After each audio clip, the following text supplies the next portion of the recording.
She was never supposed to be there. She was never supposed to matter. Amanda Osei was hired to clean the floors, press the linens, and disappear before the guests arrived, invisible, forgettable, replaceable. But the night Vivian Choy sent her that cruel invitation as a joke, something the universe had been quietly arranging for years finally snapped into place.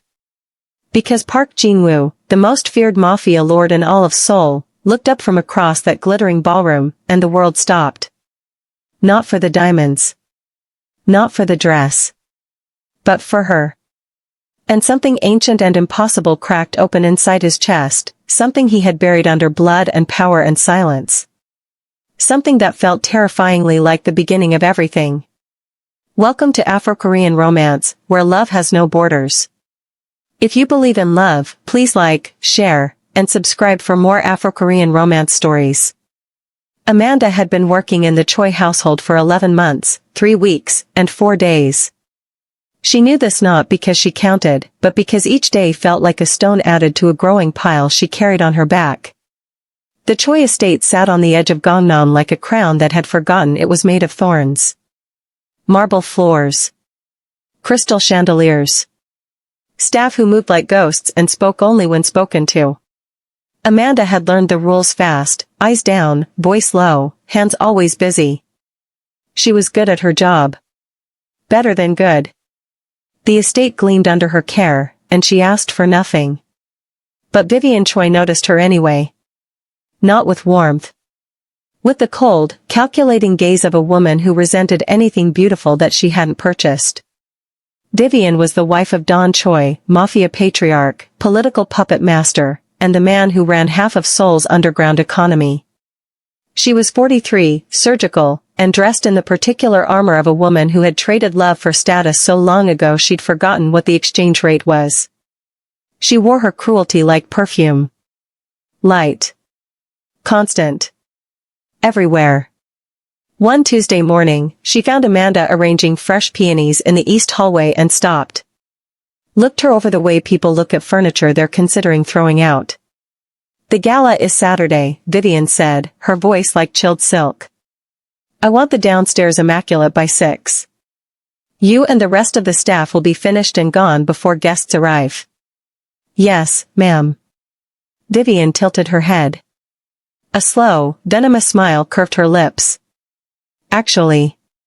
She reached into the pocket of her robe and produced a crisp ivory envelope. Take this. Amanda looked at it. Didn't reach for it yet. It's an invitation, Vivian said, amusement threading her tone like poison through honey. To the gala. Consider it a gift. Her eyes traveled the length of Amanda's body, the natural curves, the warm brown skin, the quiet dignity she carried in her posture, and the smile sharpened. Come. Mingle. Pretend you belong. She dropped the envelope on the flower table and turned away, already bored. I'm sure it will be very entertaining. Amanda stared at the envelope for a long time after Vivian disappeared around the corner. She understood exactly what it was. A joke. A trap. A way to humiliate her in front of 200 of Seoul's most powerful people. She picked it up. Tucked it into her apron. And said nothing.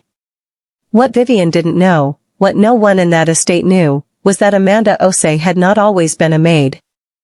3 years ago, she had been the lead creative director at Maison Noire, one of West Africa's most celebrated luxury design houses, based in Accra. She had dressed presidents' wives.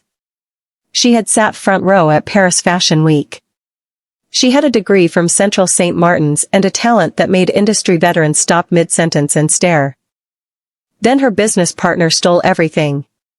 The designs, the clients, the accounts. He had forged her signature and vanished to London with a woman Amanda had believed was her friend. The lawsuit bled her dry. The media spun it as incompetence. She left Ghana with one suitcase, a buried name, and a silence she'd chosen deliberately, because sometimes disappearing is the only way to survive. Seoul had been a beginning. A hiding place. A breath. She had not planned to be a maid forever. She had simply needed to be no one for a while. But Vivian's little envelope woke something up. That evening, in her small apartment in Mapogu, Amanda opened her closet, the real one, behind the hanging uniform coats, and looked at what was inside. She'd brought one thing from her former life that she hadn't been able to leave behind. One piece she had designed herself, years before the collapse. A gown she had created for a fictional future self, a woman she thought she might never become. $7 million worth of black Ghanaian Kent woven silk, hand-embroidered with 24-karat gold thread and 1,200 certified South African diamonds, sewn by 4 women over 14 months.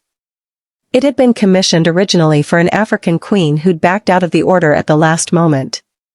Amanda had bought it herself with the last of her savings before everything fell apart, wrapped it in white cloth, and carried it across 3 countries like a prayer. She ran her fingers along the bodice. Vivian wanted entertainment.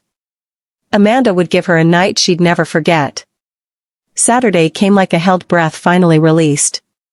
The Choy estate transformed. Champagne towers. String quartets. Lights strung like captured stars between the pillars.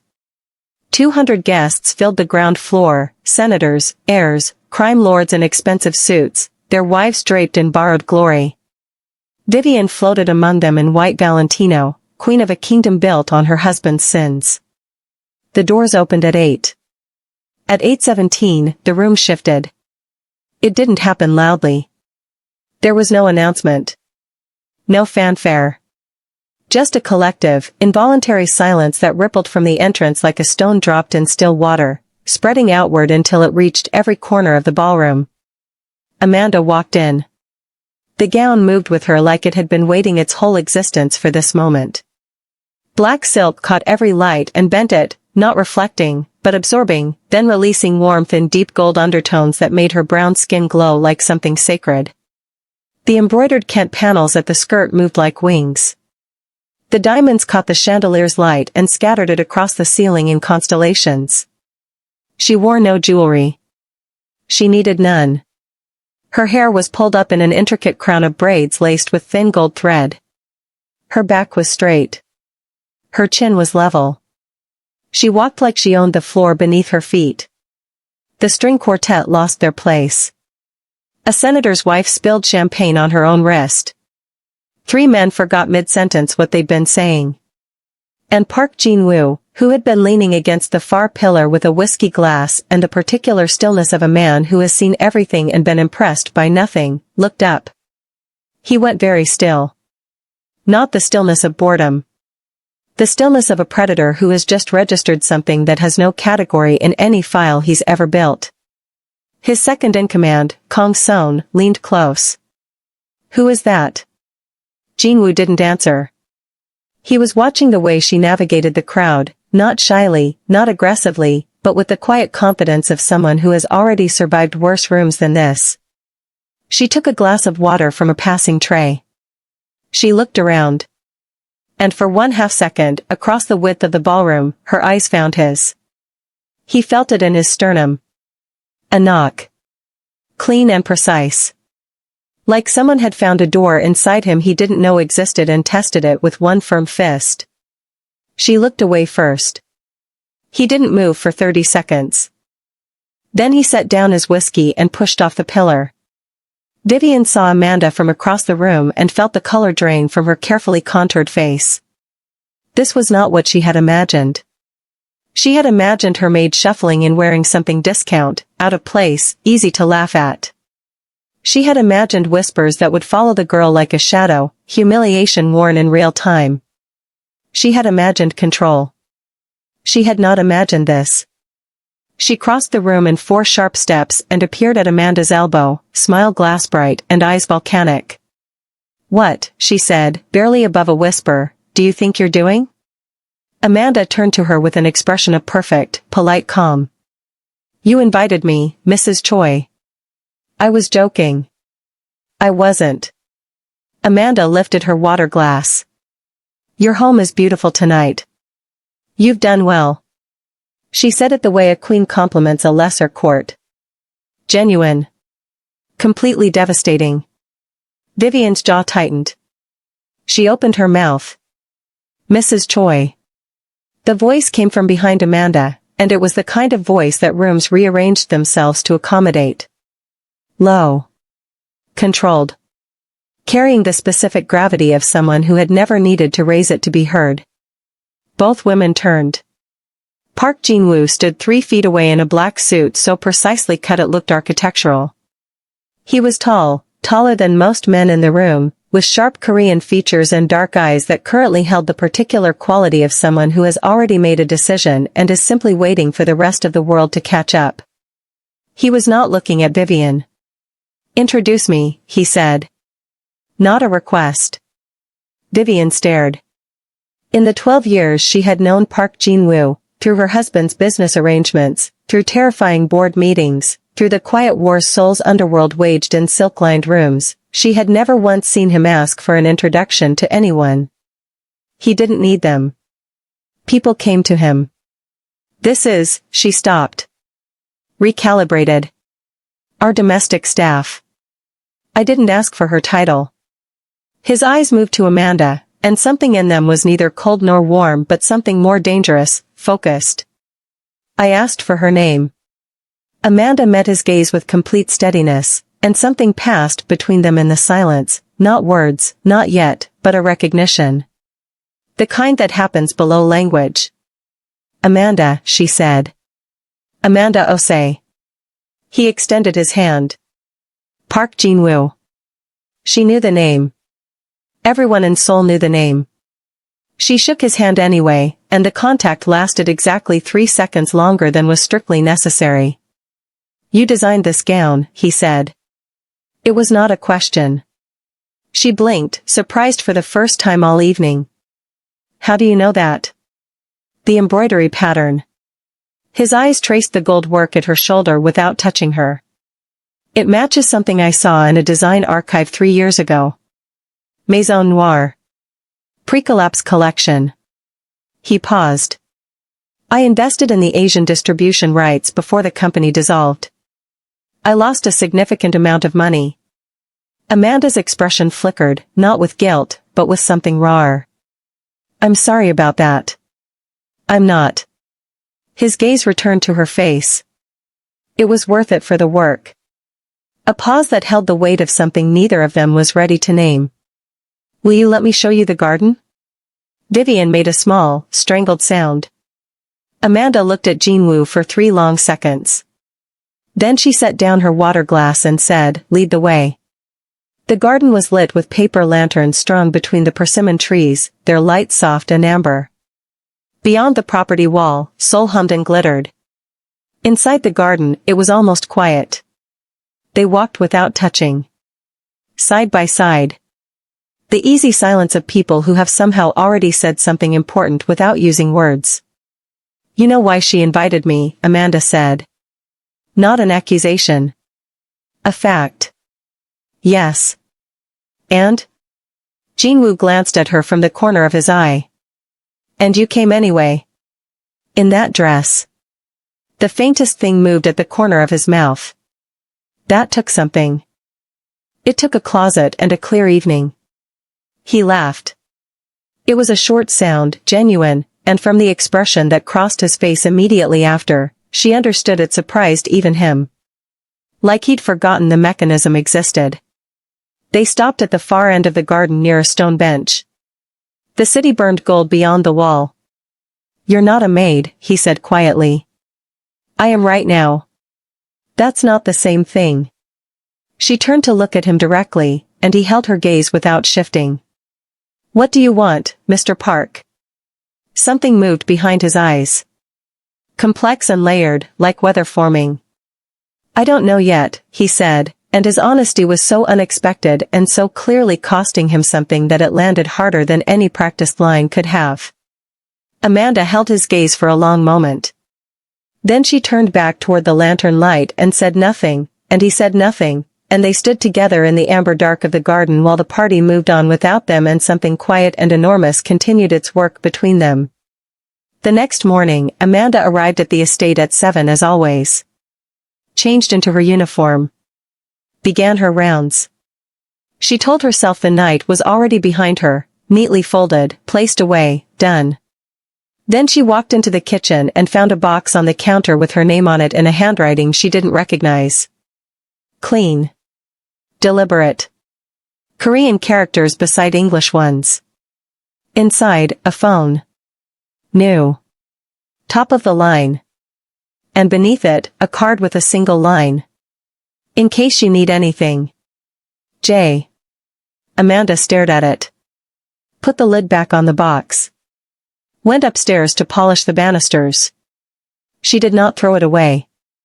Vivian, meanwhile, had reached a particular temperature that her husband recognized immediately at breakfast, the one that meant something had gone wrong and she intended to make someone pay for it slowly. The maid, she said, cutting her toast with surgical precision. I want her gone.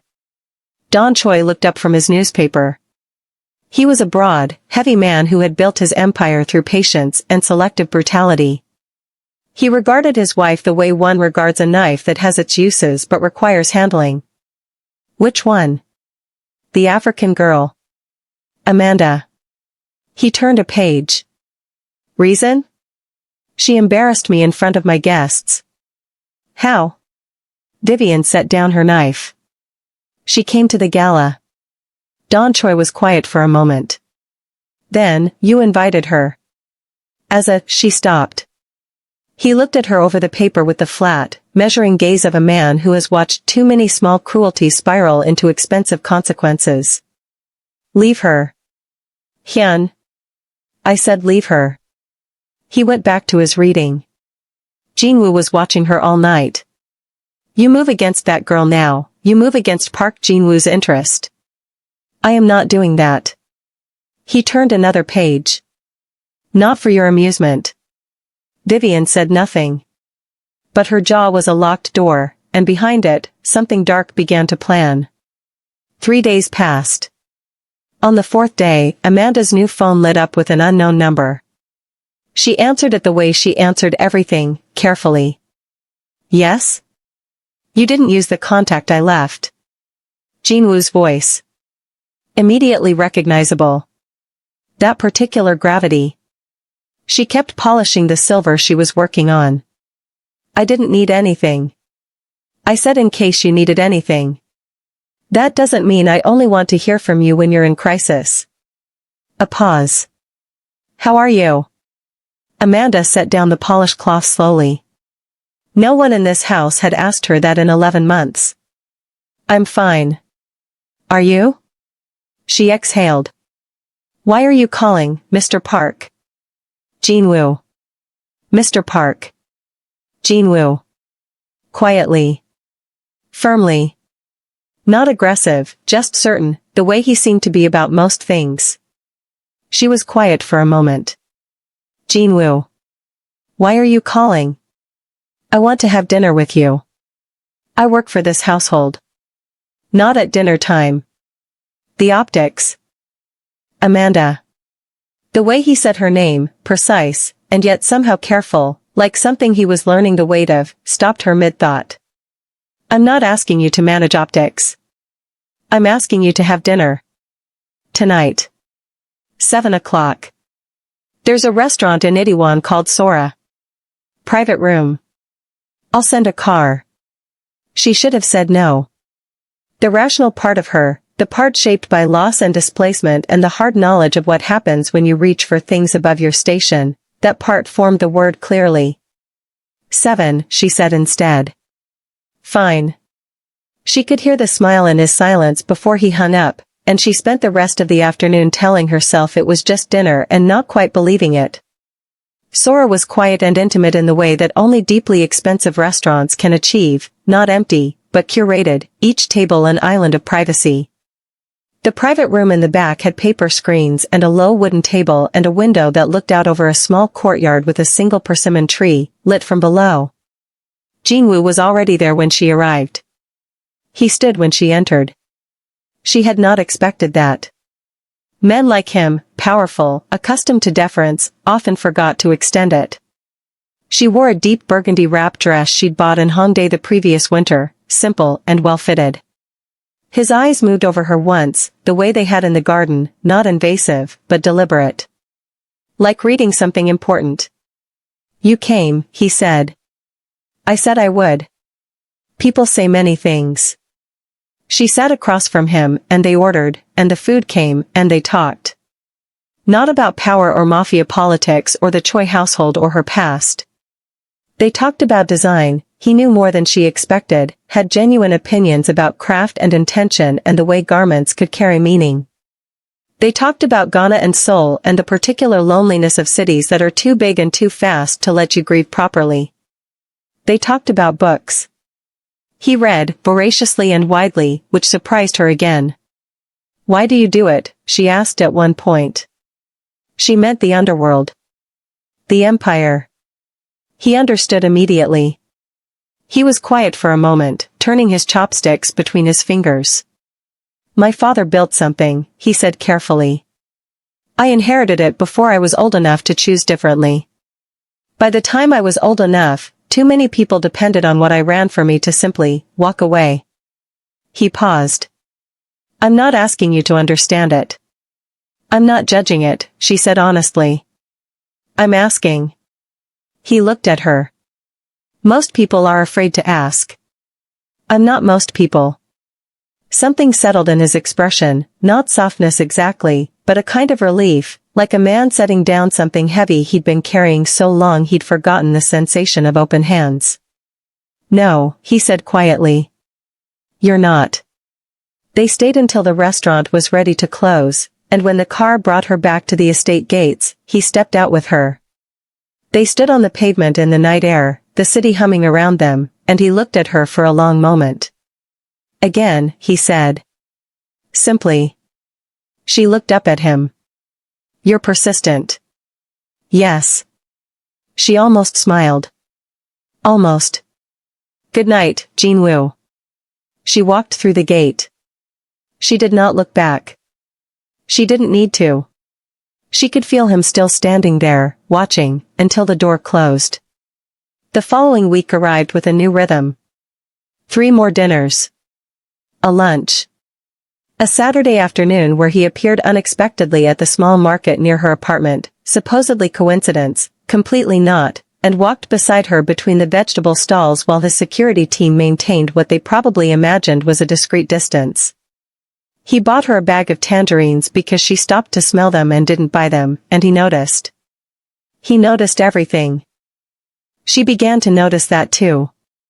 The way he tracked small details about her, that she took her coffee with no sugar, that she rubbed the back of her neck when she was thinking, that she laughed with her whole face when something genuinely caught her off guard, which was rare and, every time it happened, made him look at her like she'd done something extraordinary.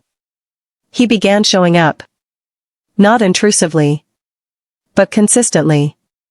A message in the mornings. A car available when she finished late.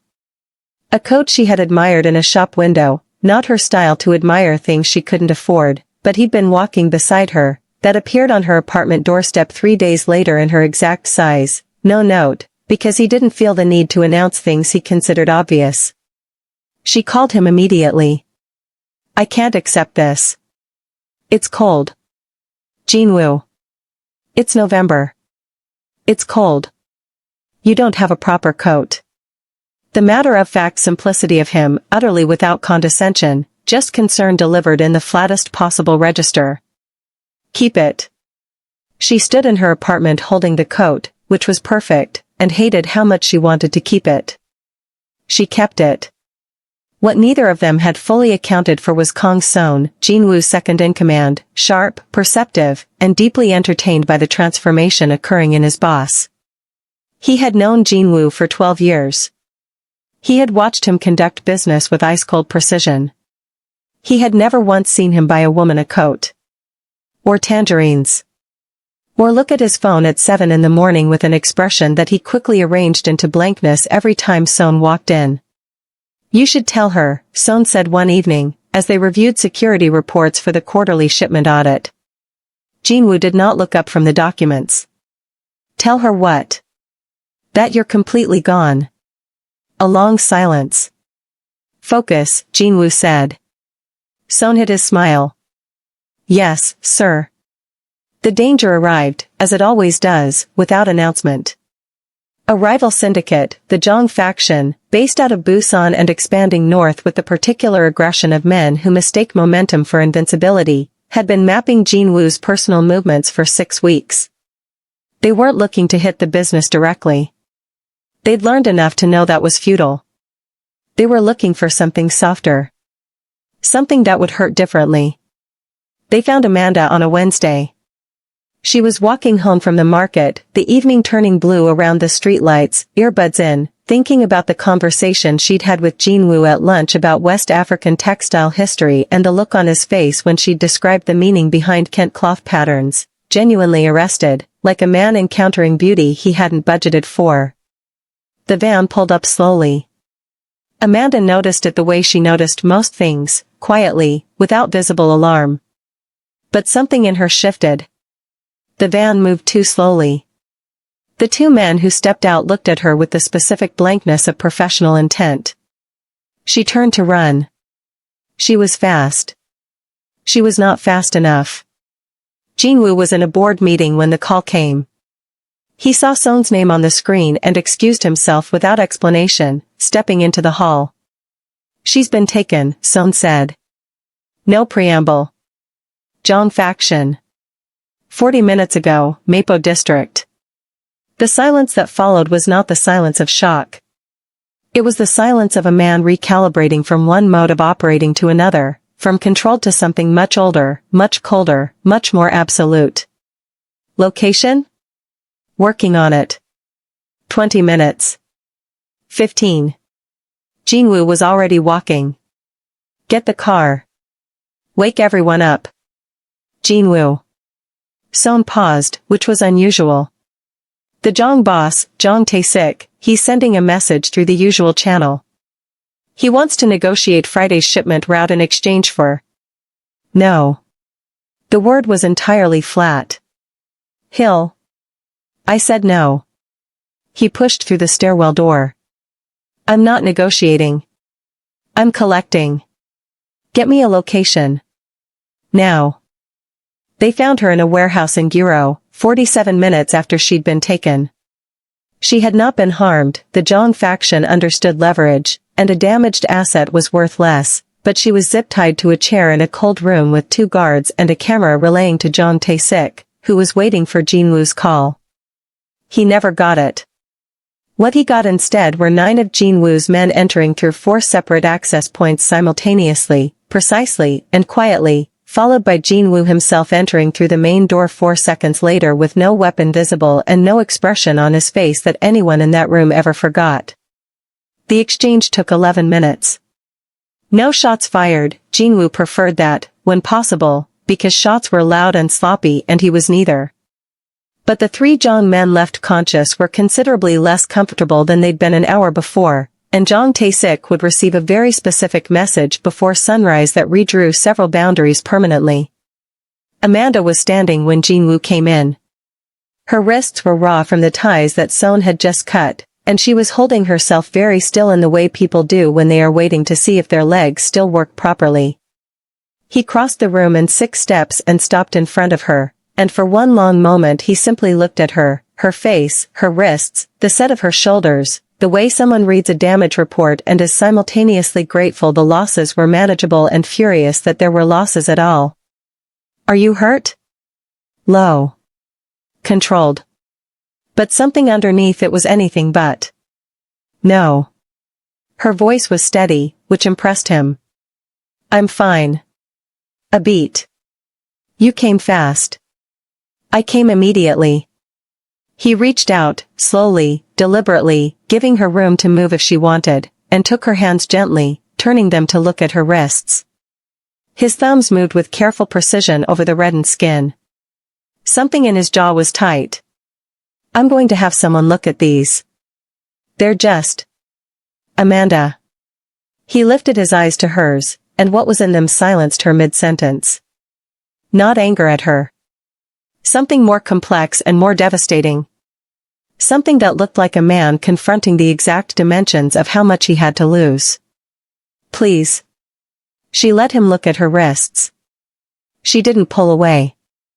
Later that night, in a private medical suite on the upper floor of Jin Woo's compound, a building she had never been inside, which was enormous and spare and immaculately kept, like its owner, a doctor examined her while Jin Wu waited outside. She could see his silhouette through the frosted glass door. He didn't sit. Didn't pace. Just stood. Completely still. Like a man keeping watch. When the doctor left, he came in. He had removed his jacket.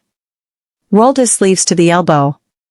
The careful architecture of his usual presentation slightly dismantled, and somehow that undone quality was more arresting than all the precision before it. He sat in the chair across from the cot she was on and leaned forward, elbows on his knees, and looked at her. "This happened because of me," he said. "It happened because of the Zhang faction. Because of their interest in me." His voice didn't rise. "You were targeted because you were seen with me. Multiple times. In public. I should have been more careful. I should have considered." He stopped. Pressed his lips together. "I didn't think they would move this quickly." Jin Wu. He looked at her. "I'm here," she said. "I'm fine." "Stop." Something passed through his face, fast, complex, like weather. "You could have been hurt. But I wasn't." "That's not." He stopped again. And then, quietly, like something that had been building pressure for weeks and finally found the only available exit, "I can't lose you, Amanda." The room went very quiet. She looked at him for a long moment. At the controlled man with the uncontrolled eyes, the man who sent coats without notes and bought tangerines and stood outside frosted glass doors refusing to sit because sitting felt like not being close enough. The man who had walked into a warehouse with no visible weapon and the particular energy of someone for whom this was not a choice but a biological imperative. "Jin Wu," she said softly. "What are we doing?" He held her gaze. "I know exactly what I'm doing." A pause. "I'm not sure you do yet." She exhaled. "You're a Mafia lord." "Yes. And I'm your enemy's wife's maid. Former maid. Effective tonight." His voice was completely even. "I'm not sending you back to that house." She stared at him. "You can't just." "I already spoke to Don Choy. You are released from your contract. Fully compensated." "Done." He said it without arrogance, simply as information, and then seemed to register her expression because something shifted in his. "I should have asked you first." She blinked. "That's actually the right thing to say. I'm learning." She looked at him, this complex, powerful, quietly undone man in his rolled sleeves, in his sparse and careful room, and felt something she had been resisting for weeks complete its motion. Like a tide that has been pulling back and back and back finally returning to shore. "I'm not fragile," she said. "I know. And I'm not a possession." "I know that too." "Then what am I to you?" He was quiet for a moment. Then, with the same flat certainty he used when giving orders that would reshape the geography of an entire underworld, "Everything I didn't plan for." She didn't go back to the Choy estate. There was nothing to go back to, really. 11 months of careful invisibility, and in the span of one evening, all of it had rearranged itself into something she didn't have a name for yet. Jin Wu installed her in a private apartment on the 12th floor of a building in Yongsan that he owned, clean lines, warm light, a window that looked out over the Han River like a painting. He had someone bring her things from the Mapo apartment before she even asked. She stood in the new space and told herself this was not what it looked like. She told herself that for approximately 2 days. On the 3rd day, Vivian Choy called her personal phone, the old one, which Amanda had not thrown away. "I know you're with him," Vivian said. Her voice had shed its silk. What was underneath was colder. "You think you've won something." Amanda moved to the window, watching the river. "I think I went to your party and wore a nice dress. That's all that's happened. He will tire of you." The words were precise, aimed. Men like Park Jin-woo don't keep things. They collect them and move on. You'll be a very expensive footnote. Amanda said nothing. You were my maid, Vivian continued, and now the venom was fully present. That is all you will ever be to him, underneath everything. A curiosity. Something exotic and temporary. A pause. Come back. I'll pretend none of this happened. You can return to your routine. Amanda looked at the river for a long moment. Silver and moving and indifferent. Goodbye, Mrs. Choy, she said. She ended the call. Set the phone down. And sat with the words, because cruelty, even stupid cruelty, has a way of finding the exact crack in a person's foundation and pressing. A curiosity. Something exotic and temporary. She thought about the coat on the chair. The tangerines. The frosted glass. I can't lose you. She thought about how much she had already lost once, trusting the wrong warmth. She didn't pull away dramatically. She was too disciplined for that. But she quieted. Answered his messages slower. Declined the next dinner with a brief and reasonable excuse. And then the one after that. Jin Wu noticed immediately. He did not press. He was not a man who pressed, not in personal matters, where he understood that force produced the opposite of closeness. But he watched. He tracked the shift the way he tracked everything important, with total attention and zero visible reaction. For days into her quiet withdrawal, he sent no message at all. Which was louder, she discovered, than all his previous attention combined. On the 5th day, she found herself reaching for her phone twice before catching herself. On the 6th day, he appeared. Not at her apartment, he had not been to the apartment, respecting a boundary neither of them had explicitly stated. He appeared at the small design studio in Hongdae where she had recently started consulting 2 mornings a week, a small local label that was trying to develop their aesthetic and had somehow found her through a mutual contact. She had not told him about it. He was waiting outside on the pavement when she came out at noon. No driver. No security visible, though she suspected they were close. Just him, in a dark coat, looking at his phone with the studied neutrality of someone who is about to pretend they happen to be passing. She stopped in front of him. How do you know where this is? He looked up. I know where you are. Quietly. Without apology or attempt to soften it. I'm not going to pretend I don't. She crossed her arms. That should bother me more than it does. I know. He put his phone away. His eyes moved over her face with that careful, reading quality. You're pulling back. She didn't deny it. I'm being careful. About? She looked at the street, then back at him. About what this becomes.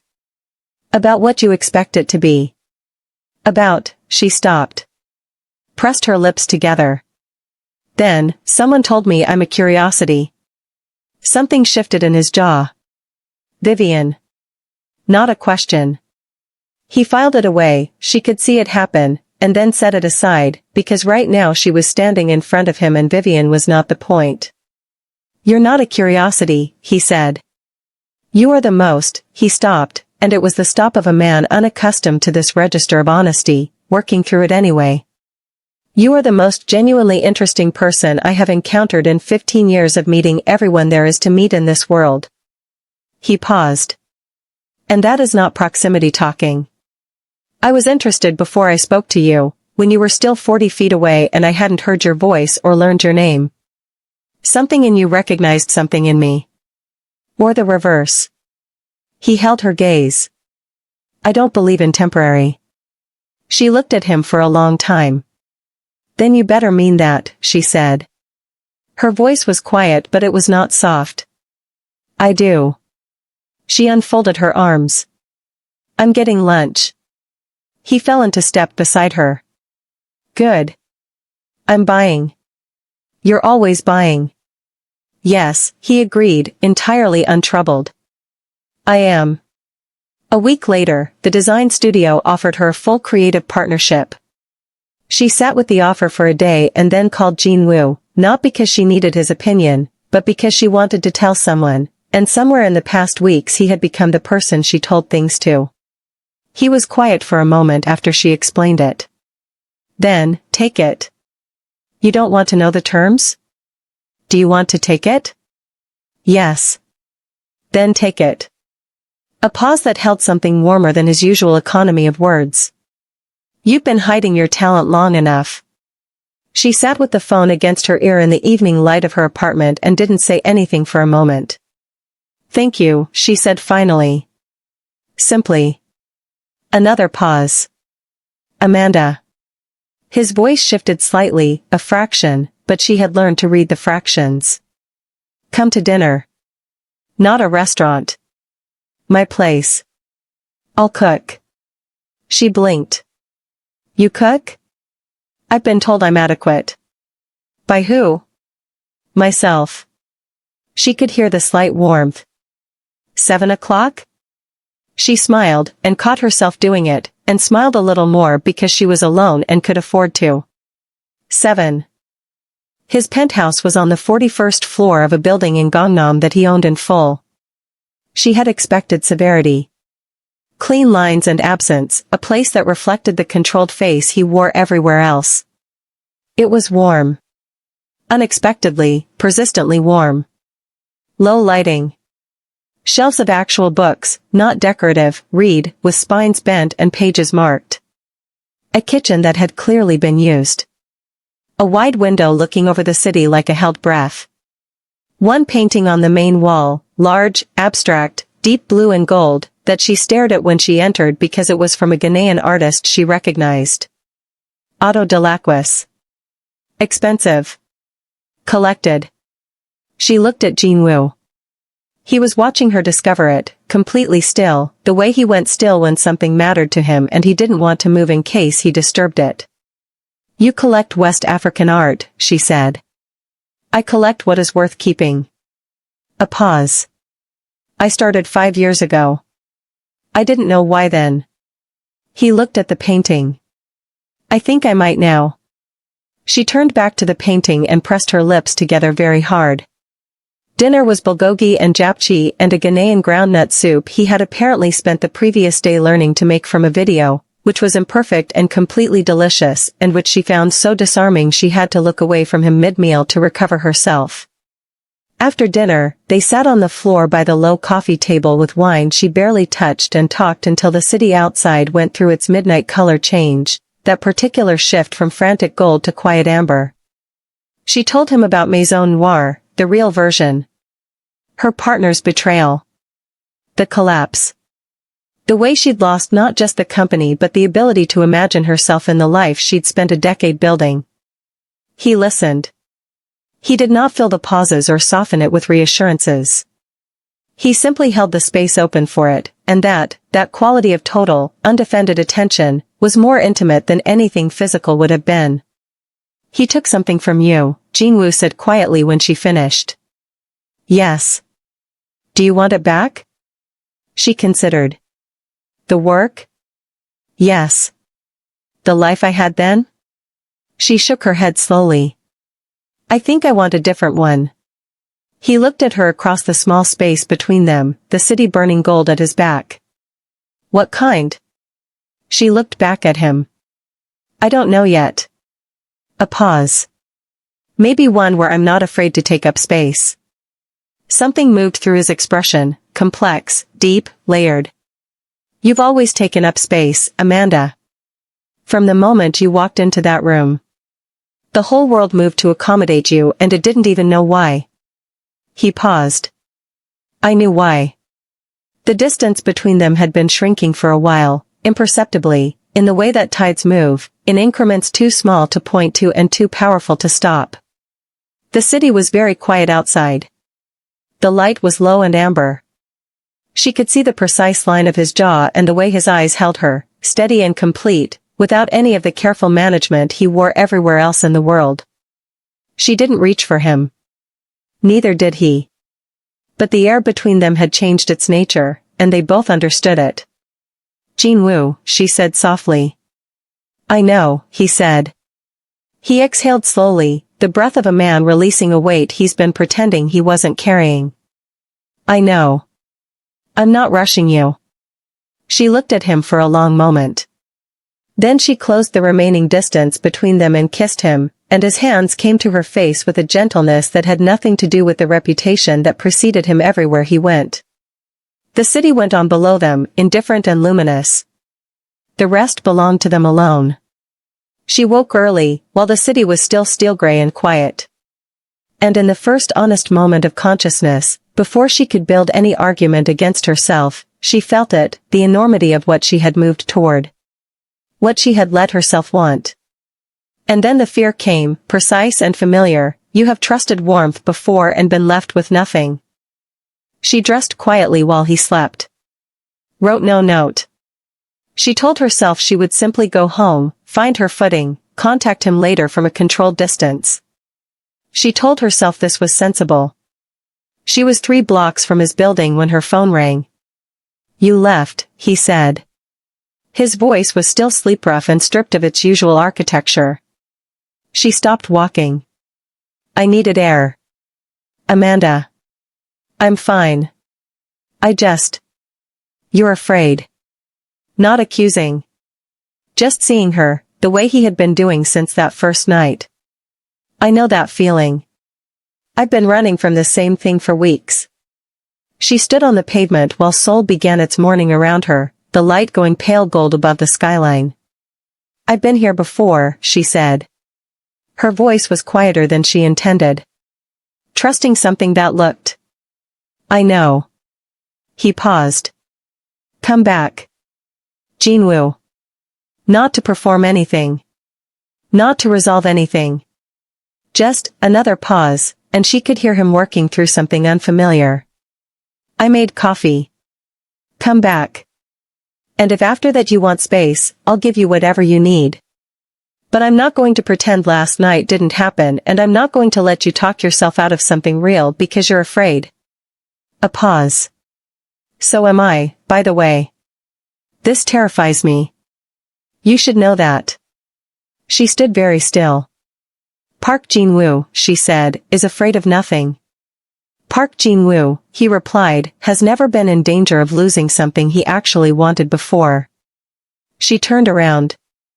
The public notice of their relationship came not through announcement but through presence. He stopped hiding it. Appeared with her at the studio opening she organized in February. Sat beside her at a gallery evening for the Delacroix retrospective. Held her hand in a restaurant in Insadong where 3 separate journalists happened to be dining and happened to have cameras. The internet had significant opinions. Park Jin-woo seen publicly with unknown woman, Ghanaian British designer? The most feared man in Seoul's financial underground has apparently found a weakness. Who is Amanda Osei? She handled it with the same equilibrium she handled everything, noted it, did not perform around it, did not collapse under it. But she watched him handle it too, and what she saw was a man who was entirely unbothered. Who had looked at the calculus of being with her publicly, in this city, with his profile, and decided that the calculation had only one possible outcome.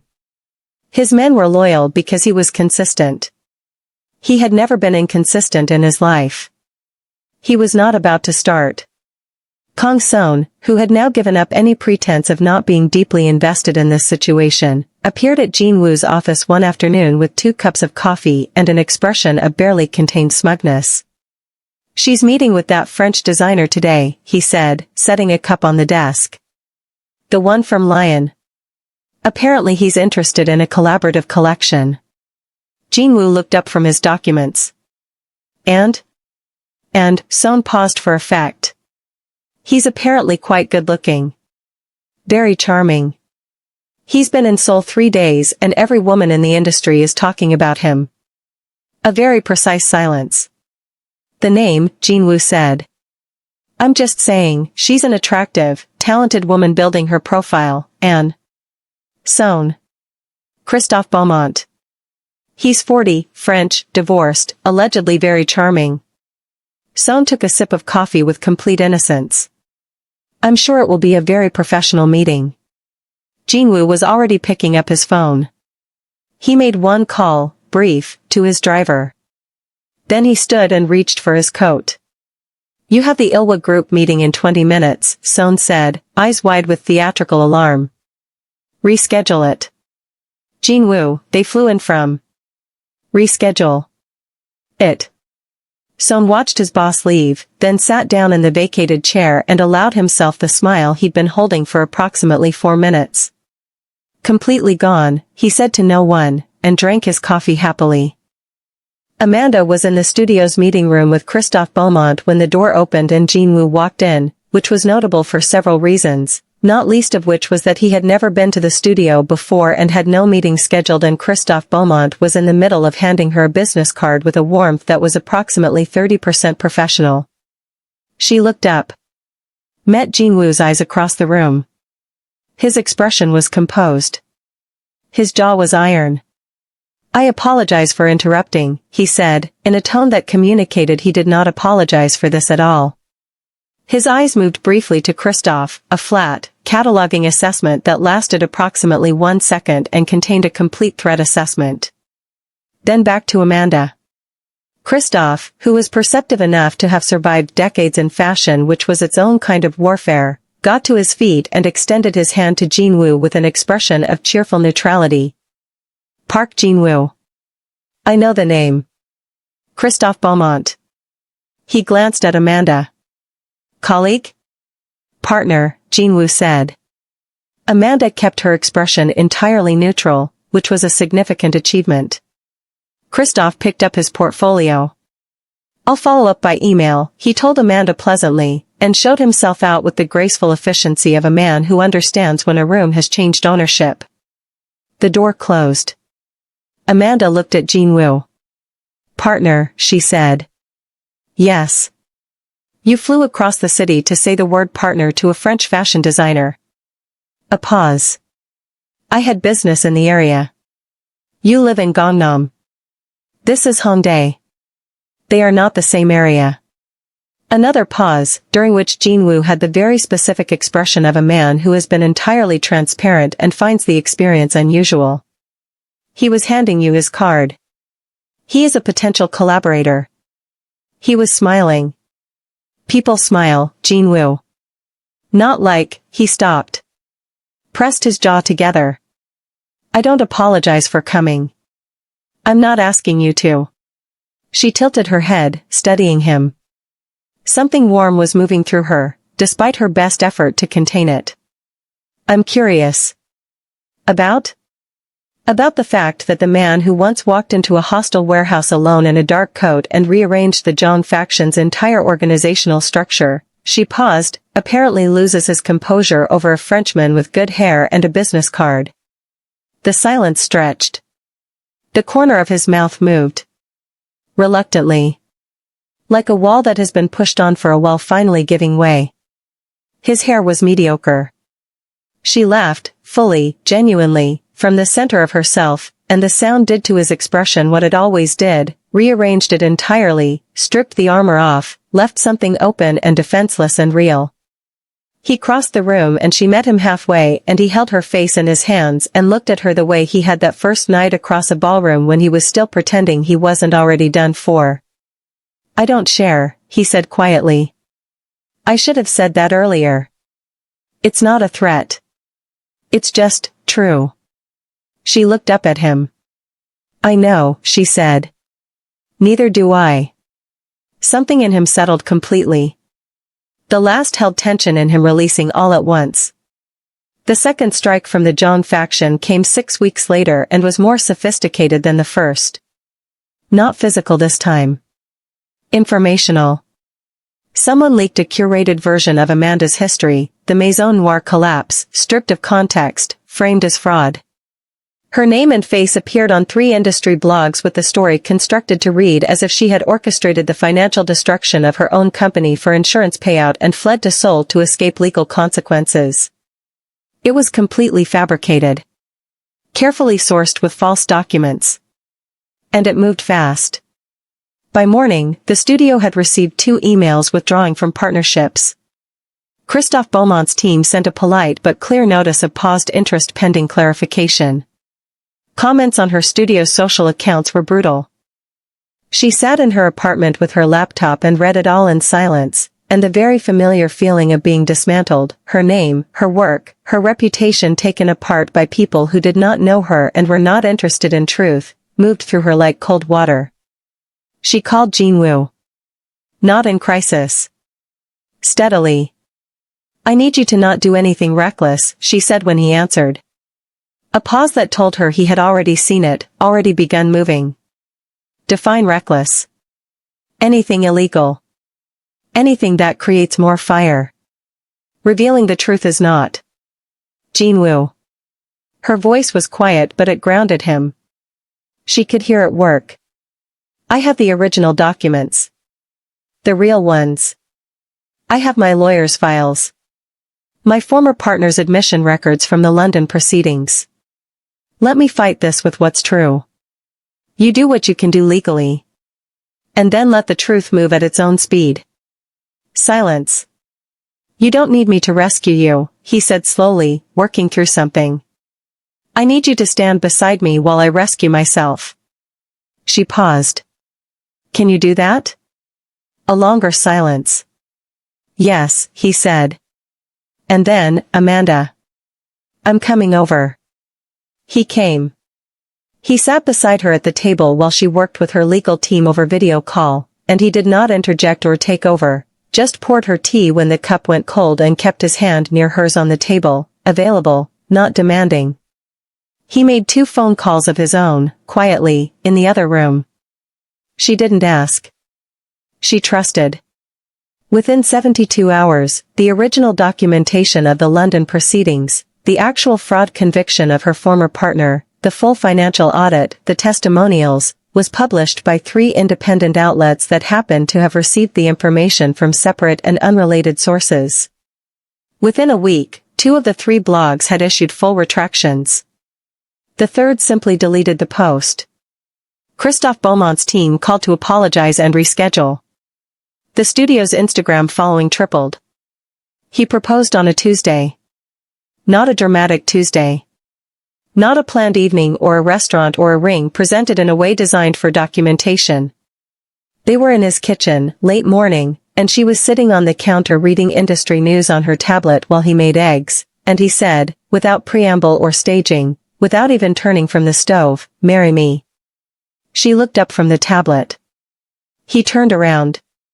He had his apron on, she had bought it for him as a joke, dark gray with a very small embroidered persimmon on the pocket, and he wore it without irony, and his expression was entirely without performance. Just him, exactly as he was, looking at her exactly as she was. I'd been thinking about it for 3 months, he said. I stopped not saying it 2 weeks ago. I'm saying it now because if I don't say it today I'll say it in a worse setting, like a traffic jam or a grocery checkout, and you deserve better than that. She set the tablet down. A Tuesday morning in your kitchen with an apron on is better, she said. More honest. He held her gaze. Everything I have is already yours. The wanting and the watching and the showing up and the going to warehouses and the buying tangerines. You know what I am. I'm not asking you to save me from it. I'm asking you to stay in it with me. A pause. Marry me. She looked at him for a long moment, this powerful, terrifying, quietly soft man who had learned to make groundnut soup from a video and who stood without moving outside frosted glass doors and who put on an apron she'd bought as a joke every single morning without anyone asking him to. Yes, she said. Simply. He exhaled. Long and slow and complete, like a man who has been holding a breath for a very long time without fully realizing it. He crossed the kitchen, took her face in his hands, and kissed her once, unhurried, certain, total. The eggs burned. Neither of them noticed for quite a while. They were married in October. Small. Private. A ceremony in the garden of his compound with 20 people and persimmon tree lanterns that she had chosen and he had arranged without complaint. She wore white, not the $7 million gown, which she was saving for something else, but something she had designed herself in the months before, ivory silk and hand-embroidered gold Kent panels at the hem, something between worlds, something entirely hers. He wore black. He looked at her when she appeared at the garden entrance, and the expression on his face was the one she had spent the last year learning the name for. She had the name for it now. Kang Son, who was best man and had the very genuine audacity to be visibly emotional, had to look at the persimmon tree for a sustained period during the vows. 6 months later, on a quiet evening when the Han River was going gold through the apartment window, Amanda set something on the kitchen table while Jin Wu was reviewing documents. He looked up. A small white box. The kind from a pharmacy. He looked at it. Looked at her. The question in his eyes was completely unguarded, stripped of every layer of control and composure, down to the raw, open face of a man who is standing at the edge of something vast. She nodded. He got up from his chair. Came around the table. Stood in front of her and looked at her face, all of it, everything she was, and then he pulled her into him and held her the way he had wanted to hold things ever since the first loss he was too young to name, the way he had stopped believing he would ever hold anything again, completely, without reservation, without exit strategy, without any part of him held back. She pressed her face into his shoulder and let him. The city turned from gold to amber outside the window. The river moved on. Somewhere in the building above the Mafia empire and the boardrooms and the old wars and the long silences, two people stood in a kitchen and held their future between them, fierce and fragile and entirely real. They named her Seoama, after his grandmother and her mother. A name built from two worlds that had decided, somewhere in the space between a ballroom and a garden and a warehouse and a laugh and a persimmon tree, that they were not separate after all. The $7 million dress came out of the white cloth one final time, 6 months after Seoama was born, for a charity gala that Amanda organized in partnership with 4 West African design houses and 2 Korean ones, a bridge she had been quietly building since the day she stopped being invisible. She walked into that room, for the second time in her life, in the gown that had been waiting for her to be ready. This time, Jin Wu was beside her. He held her hand with the same certainty he held everything she had ever given him. The room went quiet again. It always would, when she walked in. But this time, she didn't need it to. She had already chosen herself. She had already been chosen. And that, all of that, the danger and the persimmons and the groundnut soup and the girl with 2 worlds in her name, was more than enough. It was everything.